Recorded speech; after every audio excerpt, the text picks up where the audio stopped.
Hello viewers, ninth part regarding helminthic infestation. Okay, in this one subtopic is there, that is the amoebiasis clinical manifestations we are going to discuss in this video. Okay, what are the clinical manifestations? Means the child once the infection will be getting due to the parasites, especially Entamoeba histolytica.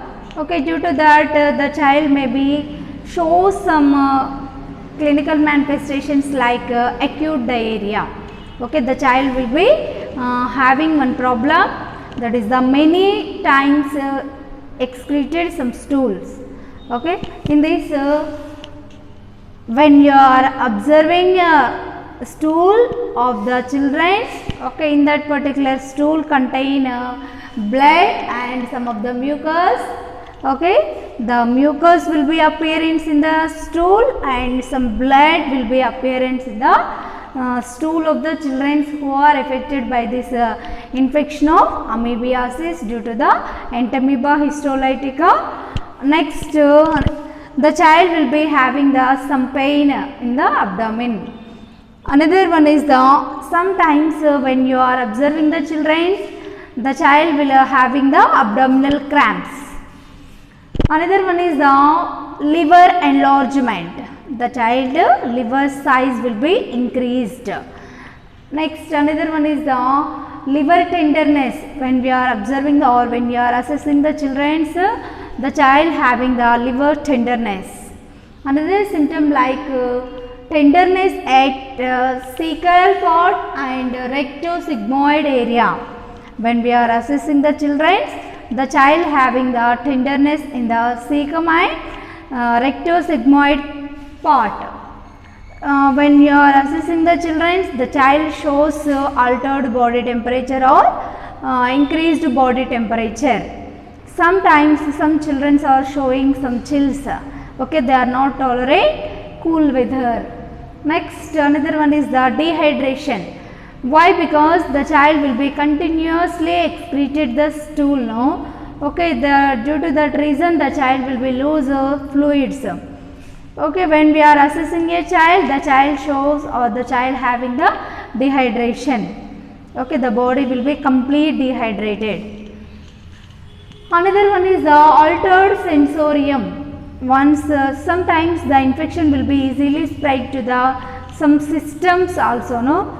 Okay, in that sometimes the child will be affected this type of Entamoeba histolytica infection to the brain or spinal cord. Okay, that time the child will be having the altered sensorium. Okay, sensory or the sensation will be loose.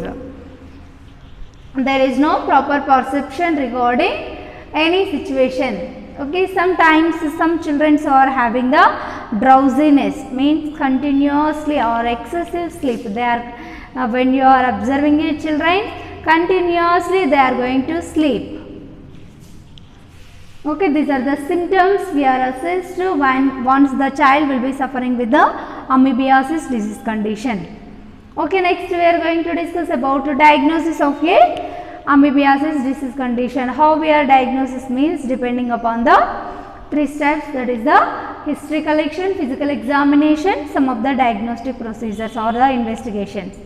Okay, in that history collection we are collected history from the children. Okay, what is your problem, why you are coming to the hospital, or the child will be complained some type of like diarrhea. Okay, then you are asking the how many times you are going to excrete the stool, or what is the consistency, or is there any blood in that stool, that will be assessed or asked to the children.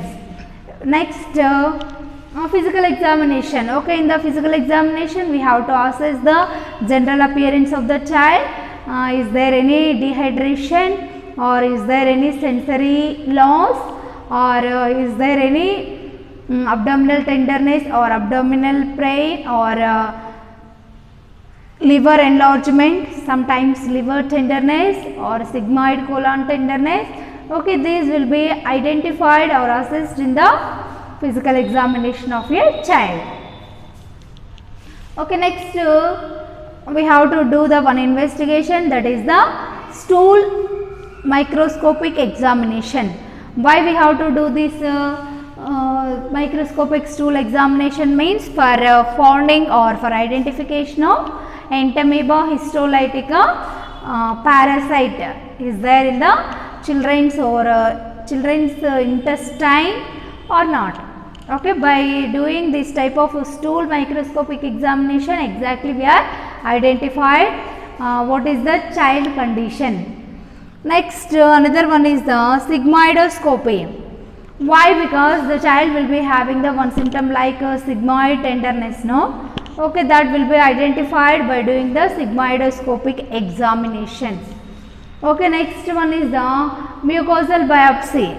Okay, once the mucosa will be affected by this type of Entamoeba histolytica infection, for detection of this, we have to take out some part of the infected mucosa. Okay, that will be interrogate in the laboratory for giving exact results regarding child health condition.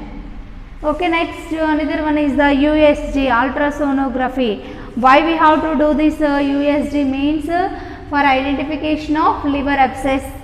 Okay, sometimes the infection will be spreading to the liver, lungs, no. Okay, for any pus formation or any fluid accumulation is there in the liver, that will be identified by doing the ultrasonographic examination of the children's. Okay, next one is the sometimes the child will have the lung problems.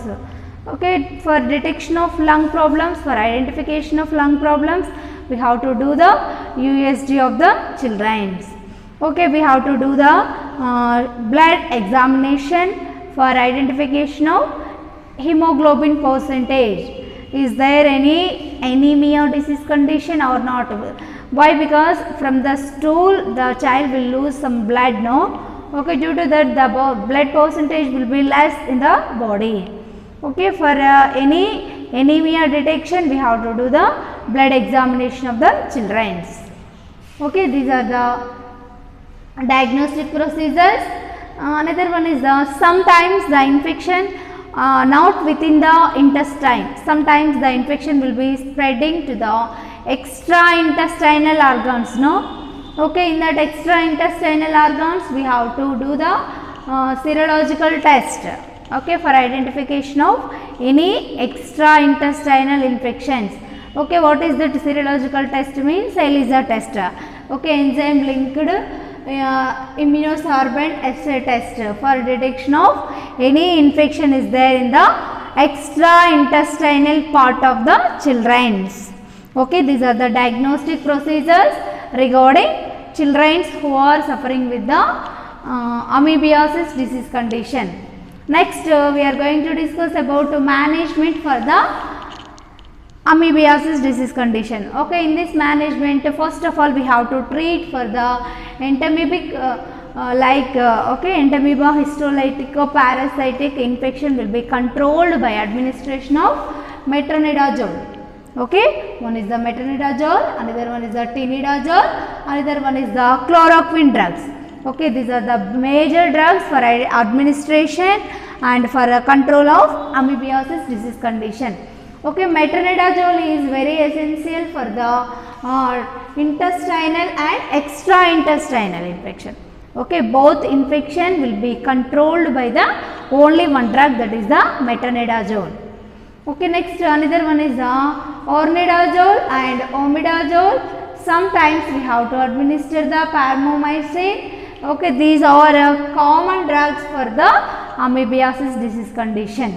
Once the child will be finalized, the child will contain the child having the some Entamoeba histolytica infection in their intestine means. Okay, once we are concluded, immediately we have to administer these drugs of metronidazole and tinidazole, chloroquine. Okay, we have to protect the child. Sometimes the child will be suffering with any liver abscess. Okay, for control of this type of infection, we have to administer the antibiotics drugs to the children. Okay, sometimes the skin will be breakdown in that particular part, that is the anal part. Okay, why? Because the child will be continuously having the one diarrhea, no? Okay, for a prevention of skin breakdown, as a nurse, you have to give some protective care to the children, means for cleaning that particular area and apply the particular ointment or lotion. Next, for cleaning that particular buttocks and genital area of the children, okay, that will be cleaned. And when means after finishing defecation, okay, after finishing defecation, as a nurse or as a mother, compulsory provide complete care, comprehensive care to the children for protection of their body. Next, if the child will be having severe infection in their body, okay, the infection will be controlled by doing some preventive measures or by administration of metronidazole or tinidazole. There is no proper result, means immediately the child will be administered or admitted in the hospital, okay, for taking of comprehensive care. That's why the child will be admitted in the hospital. Okay, this is regarding amoebiasis disease condition. Thank you everyone.